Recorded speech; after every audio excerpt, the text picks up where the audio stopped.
జరిగిందనమాట. అయితే ఈ గెస్ట్ వచ్చేటప్పటికి ఎవరో కాదు, కళ్యాణ్ నాయుడు. తిన గురించి మీరు యూట్యూబ్‌లో ఎక్కడ చూసినా గాని ఒక వైరల్ క్యాండిడేట్ అనమాట. ఈ మధ్య కాలంలో అంటే కొంచెం తగ్గారని చెప్పని అనుకుంటున్నారు గానీ, లేదు తగ్గలేదు ఎక్కడ కూడా. వాళ్ళ ప్రభుత్వం వచ్చింది. వాళ్ళ ప్రభుత్వం వచ్చిన తర్వాత వాళ్ళ నాయకుడు చెప్పిన మాటలకి దానికి కట్టుబడి ఈరోజు వాళ్ళు నడవడం జరుగుతుందనమాట. కానీ వాళ్ళ నాయకుడి మీద గాని, లేదంటే ఆళ్ళ నాయకుడికి సంబంధించిన ప్రభుత్వం మీద గాని ఎటువంటి ఏ విమర్శలొచ్చినా గాని దాన్ని ఎదుర్కోవడానికైతే ముందుకు రావడం జరుగుతది. అయితే కళ్యాణ్ నాయుడుతో పూర్తిగా అసలు ఆయన గురించి తెలుసుకుందాం. ఆయన ఎందుకని వైరల్ అవ్వడానికి కారణం ఏంటనేది విషయం కూడా వాళ్ళని తెలుసుకునే ప్రయత్నం చేద్దాం. నమస్తే అండి కళ్యాణ్ గారు. నమస్తే అన్నయ్య. ఎలా ఉన్నారు? చూస్తున్నారు కానీ బాగానే ఉన్నాం. ప్రభుత్వం మనదే ఇప్పుడు. అంతా బాగానే నడుస్తుంది. అంటే ప్రభుత్వం మనదే అని చెప్పనేటప్పటికి ప్రభుత్వం ఇప్పుడు మీకు వచ్చింది కాబట్టి అంటే చాలామంది ఏమంటున్నారంటే ఆగి దెబ్బ కొడతాం అని చెప్పన్నట్టుగా కూడా మాట్లాడుతున్నారు. అన్నీ కూడా రివెంజ్‌లు తీసుకుంటాం అని చెప్పన్నట్టుగా మాట్లాడుతున్నారు. మీరు కూడా అట్లా రివెంజ్‌లు తీసుకునే అవకాశం ఏమైనా ఉందా? ఇప్పుడు ఎట్లాగంటే అన్న, ఇప్పుడు రివెంజ్ అనేది ఏం లేదు. ఇంకా అసలు రివెంజ్కి ఛాన్సే లేదు. ఫస్ట్ ఆఫ్ ఆల్ 2029 కూడా మనదే. ఒక 30 సంవత్సరాల వరకు ఇంకా రాసి పెట్టుకోండి. ఇంకా నేను చెప్తున్నా కదా, నేను వైసీపీ పార్టీ అనేది ఓవర్ కాన్ఫిడెన్స్ ఏముందన్న. కళ్యాణ్ గారు తెలిసిందే కదా, ఆయన ఉన్నంత వరకు ఆయన అదాపాతాలను తొక్కుతా అన్నాడు, తొక్కేసిండు. ఇప్పుడు వీళ్ళు నిజంగా మంచి చేసి ఉంటే 171 సీట్లు వచ్చిన వాళ్ళు మరి ఎందుకు 11కి పరిమితం అయిపోయారు? లాస్ట్కి 151 ఎందుకు పరిమితం అయిపోయారు? మొత్తం 11కి. అసలు 11 కూడా రావనుకున్నా నేను, బట్ వచ్చినాయి. అసలు ప్రతిపక్షం అనేదే లేకుండా అయిపోయింది. అంటే వాళ్ళు చేసిన పనులు అలాంటి.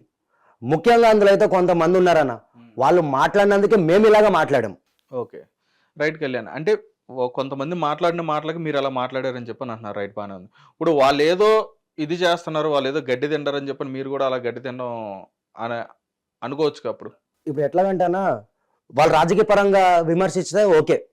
ఎలాగంటే పవన్ కళ్యాణ్ గారు రాజకీయ పరంగా ఇప్పుడు 1000 కోట్ల రూపాయలు చంద్రబాబు నాయుడు గారి దగ్గర నుంచి ప్యాకేజ్ తీసుకుంటున్నారు నెలకి అని చెప్పి చాలా మంది సృష్టించారు. రోజా గారు కానీ, కొడాల నాని కానీ, పేరుని కానీ, మొత్తం 8 మంది దాకా. పవన్ కళ్యాణ్ గారు నిజంగా ప్యాకేజ్ తీసుకున్నట్టు ఒక్కసారైనా నిరూపించారా? ఈ 10 సంవత్సరాల నుంచి 2014లో పార్టీ స్థాపించారు, జనసేన పార్టీ. అప్పటి నుంచి ఇప్పటి వరకు 10 సంవత్సరాలు అవుతుంది. ఇప్పటి వరకు ప్యాకేజ్ ప్యాకేజ్ ప్యాకేజ్ దత్తపుత్రుడు అంటున్నారు. సరే, పవన్ కళ్యాణ్ గారు ఇక్కడ ప్యాకేజ్ తీసుకున్నారు, ఇక్కడ దొరికినారు, ఇప్పటివరకు ఎందుకు నిరూపించలేదు? ఇదొకటి. పవన్ కళ్యాణ్ ఏమన్నా అంటే మీడియా ముంగడికి వచ్చేసి పవన్ కళ్యాణ్ గారు 3 పెళ్లిళ్ళు అక్కడ ఒకళ్ళు ఉంచుకున్నాడు, రష్యాలో ఒక దాన్ని ఉంచుకున్నాడు, ఇంకో 4 కార్లు మార్చినట్టు పిల్లలని మార్చేస్తున్నాడు. ఒక మీటింగ్ పెట్టేది ఎందుకు వీళ్ళు? ఇప్పుడు గత ప్రభుత్వాలు అన్నా నువ్వు చూసుకో, జగన్ గారి స్పీచ్లు కానీ, వైసీపీలో ఉండే నేను 151 ఎమ్మెల్యేల్లో అనట్లేదు నేను, అందులో ఒక 7-8 మందే ఈరోజు వైసీపీ పార్టీ సర్వనాశనం అయిపోవడానికి కారణం. ముఖ్యంగా ఒక 7 వాళ్ళ చూడన్నా. ఇప్పుడు ప్రెస్ మీట్ పెడితే దేని గురించి పెట్టాలి?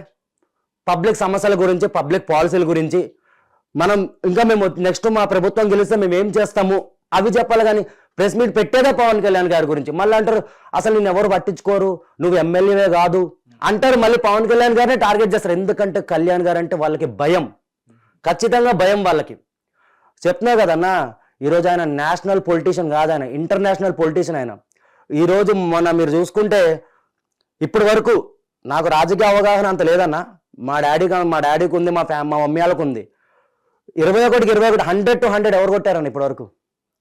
అండ్ ఇంకొకటి, సరే ఇది పక్కన పెట్టాను. మొన్న మహారాష్ట్రలో 10 చోట్ల పవన్ కళ్యాణ్ గారు క్యాంపెయినింగ్ చేశారు. 10 చోట్ల కూడా భారీ మెజారిటీతో గెలిచారు. ఈరోజు మోడీ గారికి ఇంకా చెప్పినా కదన్నా, నేషనల్ పొలిటీషియన్ అంతే. ఇంకా ఆయన ఏమో చెప్పలేము, సీఎం అయిపోవచ్చు, తర్వాత మోడీ గారి తర్వాత పవన్ కళ్యాణ్ గారు కూడా అవ్వచ్చు. మంచి చేస్తున్నారు ఆల్రెడీ మంచి ఆయన. రైట్. అయితే ఇప్పుడు మీరు చెప్పిందంతా కూడా బాగానే ఉంది. అంటే ఇక్కడ మేము నమ్మాలి అని చెప్పని అన్నా కానీ ఇప్పుడు ఏదైనా ఇప్పుడు మీరు చెప్తున్నట్టుగా అక్కడ జరిగిన వాస్తవాలు కానీ అవాస్తవాలు కానీ అవన్నీ కూడా ఏంటంటే ఒక పార్టీకి కానీ ఒక నాయకుడికి కానీ మీరు కట్టుబడి ఉన్నారు కాబట్టి మీ వర్షంలో మీరు మాట్లాడతారు. ఇప్పుడు అదే విధంగా వాళ్ళు కూడా ఆ పార్టీకి కట్టుబడి ఉన్నారు కాబట్టి వాళ్ళ వర్షంలో వాళ్ళు కూడా అట్లా మాట్లాడడం జరుగుతుంది. అయితే ఆ మాటలు కూడా, ఆ విమర్శలు కూడా ఏ విధంగా జరిగినాయి, ఏ విధంగా మాట్లాడారు అనేది కూడా అందరికీ తెలుసు. ఎందుకంటే ఇప్పుడంతా ఇప్పుడు మనం ఏదో మాట్లాడేసాం అయిపోయిందని కాదు. ప్రతిది కూడా ఇప్పుడంతా యూట్యూబ్లో, వీడియోలో, సోషల్ మీడియాలో ప్రతి చోట కూడా కనిపిస్తుంది. నువ్వు మాట్లాడింది కానీ వాళ్ళు మాట్లాడింది. కానీ నేనేమంటే ఇప్పుడు వాళ్ళు మాట్లాడారు, వాళ్ళు తిట్టారు, వాళ్ళకి ఇప్పుడు ఏ విధమైన పరిష్కారం, వాళ్ళకి శిక్ష పడుతుంది అనేది ఈరోజు కళ్ళ కట్టినట్టు కనిపిస్తుంది. అయితే ఇటువంటిదే మళ్ళీ నీకు అంటే ఆల్రెడీ నువ్వు అనుభవించావని చెప్పి నాకు తెలిసింది. ఆల్రెడీ తెలియడం కాదు, అది అందరికీ కూడా నన్ను అరెస్ట్ చేశారు గత తెలిసిందే. ప్రభుత్వంలో. అసలు ఏం చేసావని చెప్పని నిన్ను అరెస్ట్ చేశారు? అంటే ఇది పెట్టుకునే కక్ష పెట్టుకుని మాట్లాడుతున్నావా లేకపోతే? కక్ష పెట్టుకుంది ఏం లేదన్న.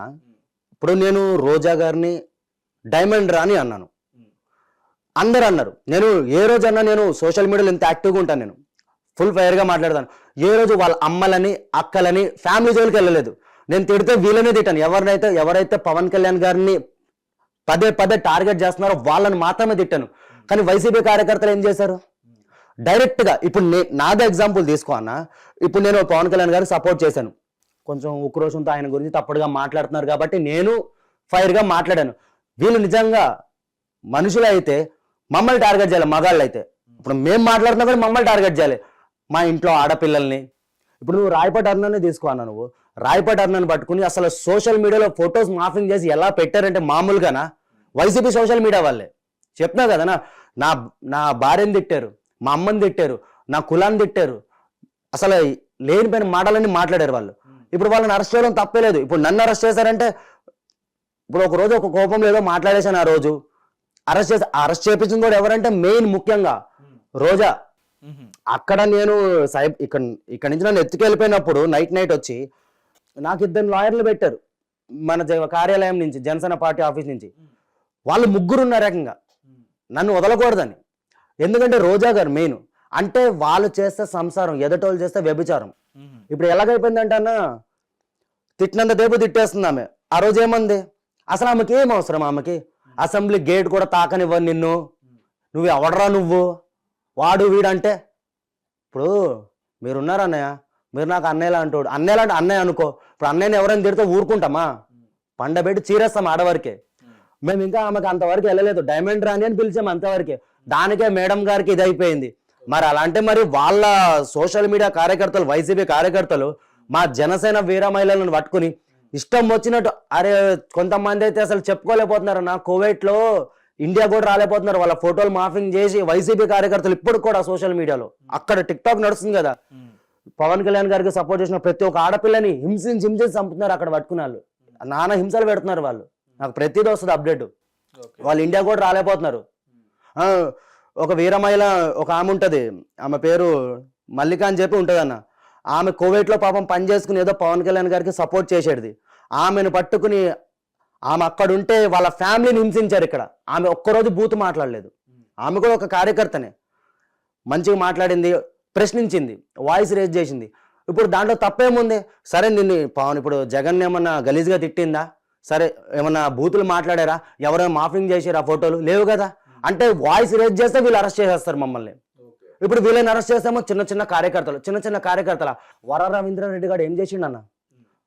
భారతీయ పిఏ, జగన్ రెడ్డి గారి భార్య వాళ్ళ పిఏ వాడు. నా కొడుకు ఏం చేసిండు వాడు? నేను ఉన్నదని చెప్తున్నానన్న. పవన్ కళ్యాణ్ మాకు మూడు వచ్చినప్పుడల్లా నీ రష్యా పిల్లాన్ని మీడియా ముంగట తీసుకురా. ఇదా వాళ్ళు చేసేది? ఇదా వాళ్ళ రాజకీయము? ఇదా వాళ్ళ పరిపాలన? ఎవరు అమర్నాథ్ కుర్రోడు తెలుసు కానీ వీళ్ళు అన్నారు మన ప్రభుత్వంలో రేపులు జరిగిపోతున్నాయి, మర్డర్లు జరిగిపోతున్నాయి చెప్పి. మరి వీళ్ళ ప్రభుత్వంలో ఏం జరిగిందన్న గత 5 సంవత్సరాలు? అమర్నాథ్ అనే కుర్రోడు వాళ్ళ అక్కని బాధ ఏడిపిస్తున్నారని చెప్పి వెళ్ళి ప్రశ్నించినందుకు చెరుకు తోటలో తీసుకెళ్లి పెట్రోల్ పోసి తగలబెట్టేసారు. దళితుడిని డోర్ డెలివరీ చేసారు. మాస్క్లు అడిగినందుకు సుధాకర్ గారిని పిచ్చోని చేసి చంపేశారు. ఓహో, అంటే వీళ్ళ ప్రభుత్వంలో జరిగితే అవన్నీ ఇంకా సంబంధం లేదు. కానీ మన ప్రభుత్వంలో చిన్న చిటికి ఏదైనా జరిగితే మాత్రం కథం ఇరుచుకు పడిపోతారు మా మీద. రైట్. అంటే ఇప్పుడు నువ్వు మాట్లాడుతుందని బాగానే ఉంది. ఇప్పుడు వాళ్ళ ప్రభుత్వంలో జరిగిన, గతంలో జరిగిన వాటి గురించి మాట్లాడుతున్న బాగానే ఉంది. సరే, అయితే ఇప్పుడు మీ ప్రభుత్వం వచ్చింది కాబట్టి ఇప్పుడు మీ ప్రభుత్వం ఇప్పుడు మొదలైంది కాబట్టి నడుస్తుంది, ఓకే ఎక్కడ వరకు. కానీ నేననేది ఏంటంటే ఇప్పుడు మీ ఉన్న కార్యకర్తలు మీరైనా సరే, ఇప్పుడు వాళ్ళైనా సరే, మీరైనా సరే, ఎప్పుడైనా ఒక రాజకీయ నాయకుడు చేసే మంచి పనుల గురించో, లేదంటే రాజకీయ నాయకులు మాకు ఏం చేస్తే బాగుంటుంది, ప్రజలకు ఏం చేస్తే బాగుంటుంది అని అడగడానికో, ఇట్లాంటి పోరాడే పనులు చేస్తే కార్యకర్తలకు బాగుంటుంది కదా. ఇవన్నీ వదిలేసి విమర్శించుకొని ఒకళ్ళనొకళ్ళు తిట్టుకుంటూ ఎందుకని ఇంత? నేను అదే అంటున్నాను కదా. ఇప్పుడు పవన్ కళ్యాణ్ గారు మేము అడగచ్చు, మేము సార్ మీరు అది చేయండి, మా నాయకులు మేము అడగచ్చు. మా నాయకులు ఆల్రెడీ చేస్తున్నారు కదన్నా. ఏదైతే హామీలు ఇచ్చారో హామీలన్నీ నెరవేరుస్తున్నారు వాళ్ళు. ఇప్పుడు ఫర్ సపోజ్ ఈ ముందు ఎవరు శ్రీరెడ్డి, ఆమె ఇష్టం వచ్చినట్టు మాట్లాడేసింది. మొన్న ఇప్పుడు ఇష్టం నోటికి వచ్చినట్టు అసలు బాబు ఆ నోరు అది నోరా బోరా డ్రైనేజ్ అర్థం కాదు అలా మాట్లాడేసింది. ఆమె సారీ కూడా చెప్పినట్టు ఉంది కదా. ఇంక ఎన్నిసార్లు చెప్పినా వదలం కదన్న, ఎందుకు వదులుతామన్నా? అంటే ఇప్పుడు నేను తిట్టేశాను, నిన్న నాన్న మాటలు అనేసాను, అన్న సారీ అనేస్తాను, మళ్ళీ తిట్టేస్తాను, మళ్ళీ సారీ పెట్టేస్తాను, మళ్ళీ మీరు ఒక్కసారి ఊహించుకోండి అన్న, ఇదే వాళ్ళ ప్రభుత్వం వచ్చి ఉంటే ఆమె సారీ చెప్పేదా?